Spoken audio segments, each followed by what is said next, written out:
ufalme wangu umepotea, maana uliyofanya ni machukizo mbele ya macho yangu.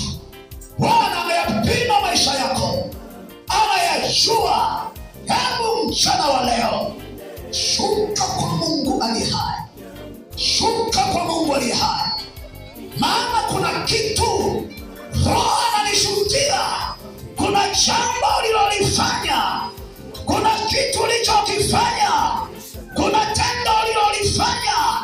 Unadhani kuwepo, unadhani Mungu hakuwepo. Bwana alikuwepo.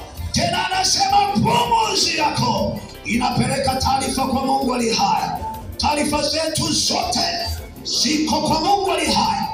Tuna sababu gani ya kujificha? Kikubwa ni toba, kikubwa ni kushuka, ni kumwambia Mungu, tunaomba rehema zako ututakase.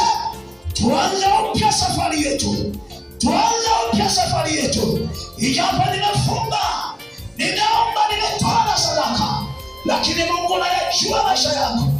Mwambie Yesu, mwambie Yesu, Roho yupo, Roho yupo, Bwana yupo.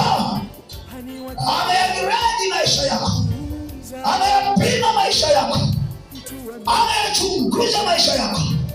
Ni juu yako, ni juu yako kukataa, ni juu yako kukataa ujumbe wa Mungu au kukubali.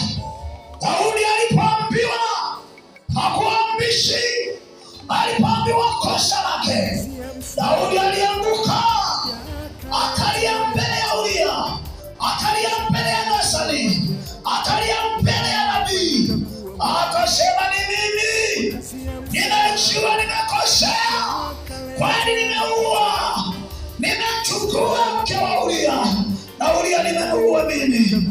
Alikuwa tayari ya kukataa ujumbe. Leo watu wanakataa. Usiwe na uoga, usiwe na uoga.